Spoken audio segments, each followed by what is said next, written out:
Question Guys Minisode with Joe and Cornell. I know it's unfortunate that we haven't been brought in the film world. We're untapped resources, I think. You're right. Yeah, exactly. Well, maybe the videos of us podcasting will help launch our careers. We should probably do more acting in every episode so that we can like snip them out. And then we don't have to make an acting reel because that's like a lot of work. But if we did more acting, like, from Zoom to Zoom, we could just put it on the internet and people could see what great actors we are. Yes, that's a great idea. So we should just get a couple of scenes printed out and do our scenes back and forth. That's a good idea. Stefan, I'm going to put this on you. If you can write up some scenes for us, we'd love to perform one of your original works on the pod. And can we do it with the script? Because I'm not very good at memorizing lines. That's fine. I mean, mostly the Hollywood producers are probably going to listen to the podcast, so they're not going to see the Zoom video until later, and then they'll have already fallen in love with your voice. That making you memorize the words is a small aspect. And I can do it. Don't get me wrong. Like, I know how to memorize I know you can things, do it. But I just for the pod, I don't want that pressure because I want to be really in character when I act. For sure. And the scene should be something that's high drama. Maybe there's a bomb over there. I love you. You're my only one. Okay, wait, no, this is good. Should we act out this scene real quick? There's a bomb. There's a bomb over there. So wait, we're in the same room? We're not on Zoom in this world. No, we're in the same room in this world, I was assuming. But maybe I could be over Zoom pointing, hey, there's a bomb behind you. No, let's be in the same room. Okay. Sorry, you got into character and then I snapped you I was like, so quickly. I actually wasn't there though, so I'm glad you stopped it because when you said there's a bomb over there, I realized I'm not there emotionally. I don't feel like there's a bomb in the room. I feel like I'm still here doing a podcast with Cornell, and if I'm a really good actor and we want the Hollywood producers to see us, then I need to feel like there's a bomb in the room. Right, and this is to get us into Marley and Me too. Marley and Me. Yeah, of course. I mean, I don't really I don't need to be a movie star, but when there's the perfect role in the perfect movie, give me the part. When there's a role you were born to play, right? It's like Lady Gaga in A Star Is Born. She's not looking to act in every movie, right? She's not in the next Spielberg hit, I don't think. But A Star Is Born. Who do you cast? Gaga. We get it. She gets her Oscar or whatever she does, and then she goes back to her singing. It's just too perfect. Timberlake in The Social Network as that guy.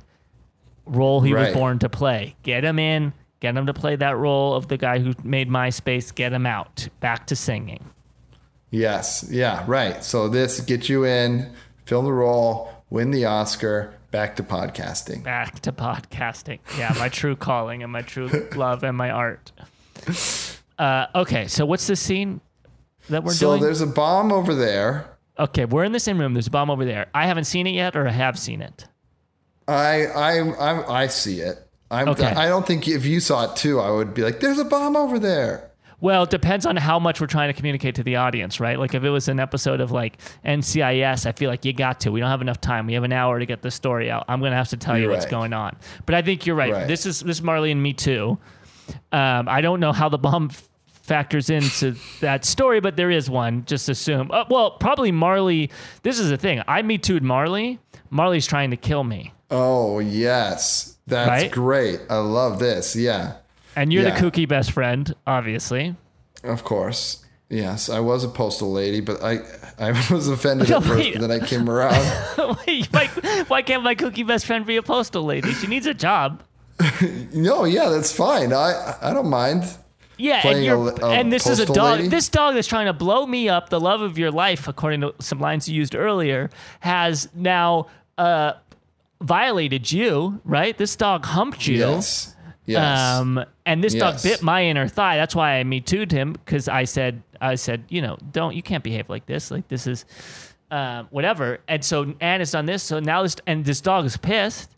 So it's trying to kill us. Okay. And there's got to be a love interest. It's got to be high drama so the producers love what they hear. You know what I mean? Right. Oh, so that's why I threw love in and a bomb. Mm-hmm. So it couldn't be friendship love? You think it would have to be romantic? I guess we could be... No. Well, friendship love's fine. That's powerful. Ours is. Our on-screen chemistry is powerful. I expect all the reviews to say powerful. Tour de force. Oh, yeah. Tour de France, too. Yeah.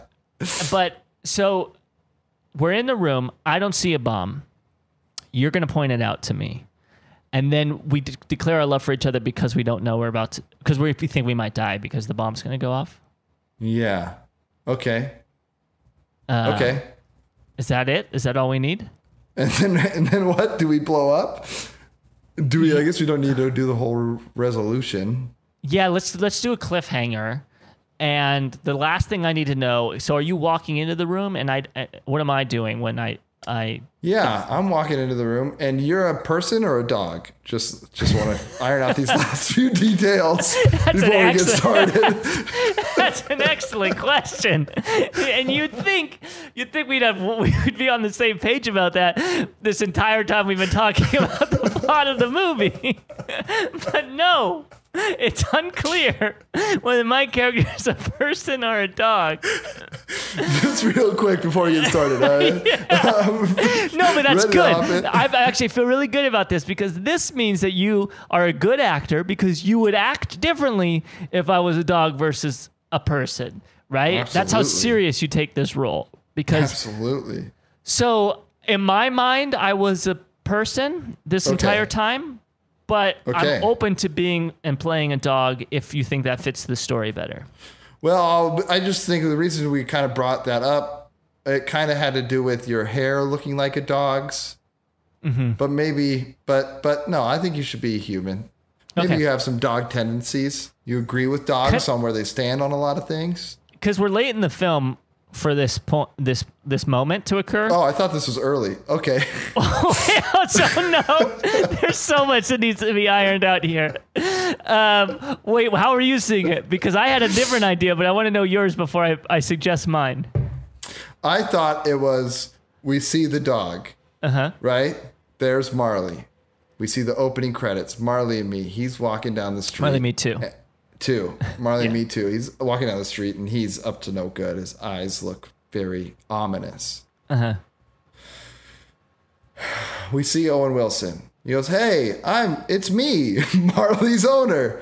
My name is Me." Next scene. You're in a room.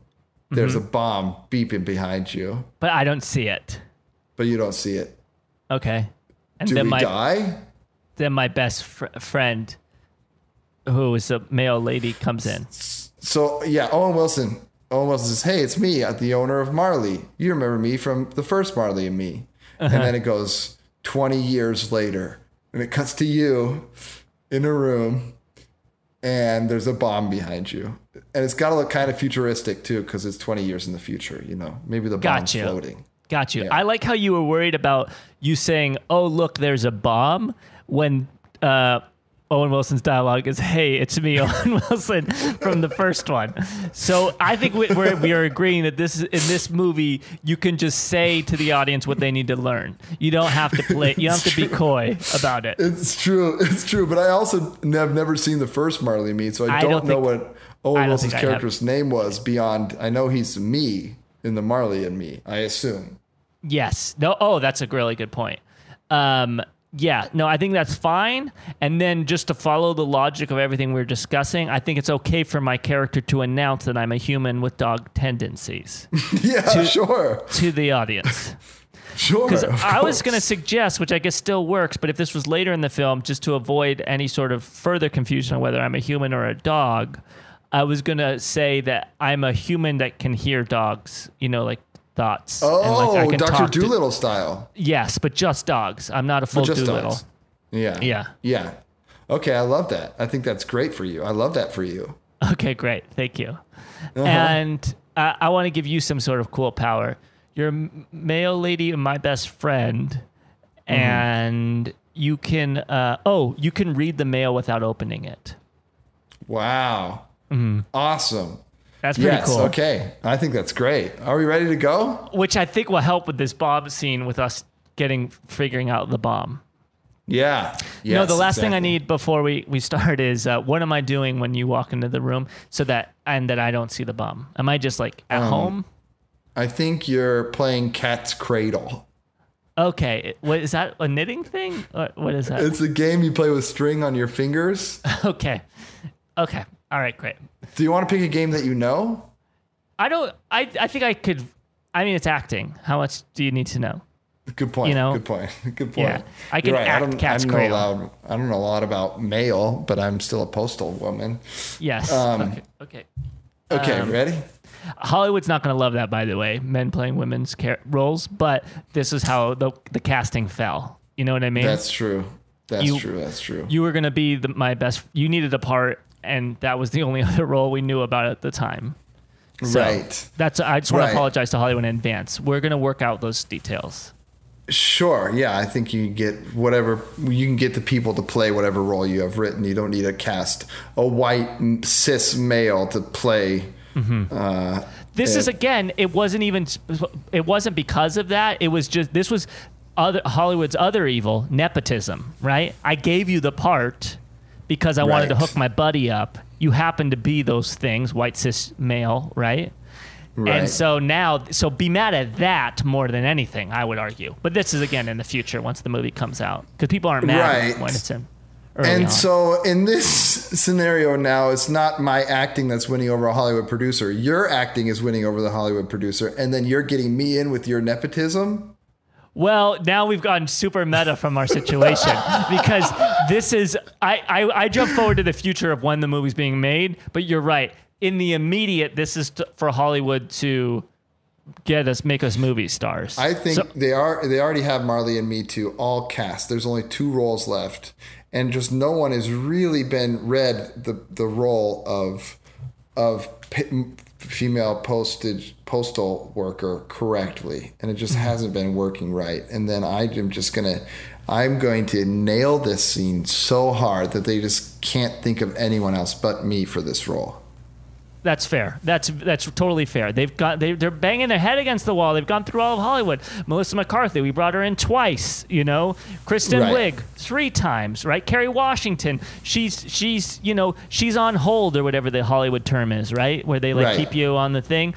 But they're just not. They're all great actors and actresses and great performers, but it's just not right. And they didn't even think about seeing you, but you were at the audition with me. Because we're buds, and then they were like, This is where we win them over right now. Right. So wait, so they see this audition tape for both of us in the last 2 roles, and we get cast. Yeah, I mean, hopefully that's what happens. Okay, cool. Yeah, for sure. Okay, all right, you ready? Yeah. Okay, so I need like an action, so I can start. Okay, and. Action. Cat's in the cradle in the silver spoon. Oh, Joe! Oh, no! There's a bomb over there! What? A bomb? Where? Right over there. It looks like an ordinary package, but I, being a postal lady that can see through the mail, can totally tell that it's not just a package that was mailed to you. It's a bomb that was mailed to you. No way. There's only one way for me to verify that that's true. I have a dog that's not Marley that can sniff a package, and then I'll ask the dog if it smells like a bomb. Come here, Poochie, Poochie, Pooch. Dog enters the scene, walks over to the thing. Hey, Pooch, what do you smell? I'll do the dog voice. Normally, I would probably get Robert Downey Jr. or something. I smell a bomb. What? A bomb? You were right, postal lady. Really? The dog said it's a bomb? Oh, no. Joe, you're my goofy friend, and I'm goofy, too. Yeah, you've always been my kooky, goofy friend. I know. I'm so kooky and goofy, I even call you goofy sometimes. That's so goofy. That's neither here nor there. There's a bomb that's about to blow up, and I just need to let you know, Joe, that I love you, and I've always loved you as a friend, which is more love than I could ever give a real lover. That is so funny that you would say that, because you know how close I am with dogs. I hear them and I speak to them. And everyone says dog's man's best friend. But that's not true for me. And I've told Poochie here, I've told every dog I've ever met that I have a real best friend that I love more than any romantic partner, because like you said, love between friends is the strongest kind of love you can have. And so I've always told them how much I love you, my kooky postal service friend. Wow, that means so much to me, and I'm so glad to be getting blown up with you, my favorite friend. Me too. But I wonder if there's a way for us to get out of this situation and stop the bomb from going off. Fade to black. Wow, I felt it. Did you feel that? I really did. It was cool because, like, I don't do a lot of acting. Yeah, and not the goose other things. I felt it, and like what I felt especially strong was like, because I don't act enough. Everyone says that, and when I felt like I could talk to dogs, I really felt like I could talk to dogs, and it was such an empowering feeling to like be more, impressive than I actually am as a human. It was so crazy because for me, you all of a sudden you stopped being the Joe that I knew, and you were the Joe of Marley and Me too. Wow. And also we weren't Zooming anymore. You were sitting right here beside me as my friend. And it's just was shocking once I heard cut to be put back in this situation where we're talking on Zoom again. Yeah, it's weird because I had that flashback to when you wrote all of the notes on what the podcast should be on an envelope. And but in my mind, you could handle an envelope in like, those like magicians with cards, how they like can shuffle them and throw them up and catch them all and do it because they're so good. They handle so many decks of cards. I was picturing you with envelopes like that because I was like, boy, this is a postal service worker who knows their way around mail. Yeah. Well, I mean, that's who I was for a little while, and now I'm back. I mean, I'm still sure. Will a part of me always be a postal woman who can read mail through the envelope? Yeah, I don't think that will ever leave me entirely. Yeah, it's like they say, like when Leonard Nimoy, right? He played Spock, and it kind of it became part of his personality because he played it for so long. I know that wasn't a long role for you, but it was an intense role for you. So it's like, I mean, to use a little bit of a punny analogy, it's like dog years. When you act one scene in Marley and Me Too, it's like acting as the main character of a sitcom for 10 seasons. Yeah, I totally agree with you there, and I just hope I don't get typecast now, but I'm open to it if there's more roles in the future after, of course, the future after this movie gets made. The future after this future movie. I'm open to doing more roles of this nature, but I really hope I get to stretch my legs at some point. Yeah, I would love to see what you're capable of based off of what I just saw. And I think that the Oscars should probably reserve you a seat right now because you're going to be front row every year. You're going to be the next Meryl Streep. Well, yeah, I'll be front row clapping as you ascend the stage to accept another trophy, my friend. I beg to differ. We're either Ben Affleck, Matt Damoning this and winning together for an acting role, which has never happened before. Wow, yeah. Yeah. Or you're going up there alone. This is a lead actors. Yeah. It is a good question, though, because what's that Matt Damon movie, Stuck on You, with Greg Kinnear? Yes. Should they have been nominated for an Oscar, which I think was a big oversight, would they have gotten one Oscar for the two of them, or would they both get nominated? It's unclear. So, or would just one of them win the award and the other one doesn't even get nominated? That'd be devastating. So I think we can make a pact where if the Academy comes knocking at our doors with a nomination, I say, yeah, that's fine. I'll accept your nomination as long as you accept the fact that you're nominating me and Cornell for this part. Yeah. Yeah, we bring a table saw onto the stage and saw the Oscar in half. In front of everybody. There. What an acceptance speech. People will remember that forever. Absolutely. All right, this is exciting. This was not where I expected this minisode to go. It is. I called it. I knew it. You did? You knew it? I knew it, yeah. Well, but it was a blast. I think, I mean, we'll see what our listeners think, but I think we need to do more acting on this podcast because I had a blast. And like, I don't act, so I don't get that joy, but getting it here was like really like food for the soul. Yeah, I feel like we were truly expressing ourselves by expressing someone else. Now, a Question Guys Minisode with Joe and Cornell.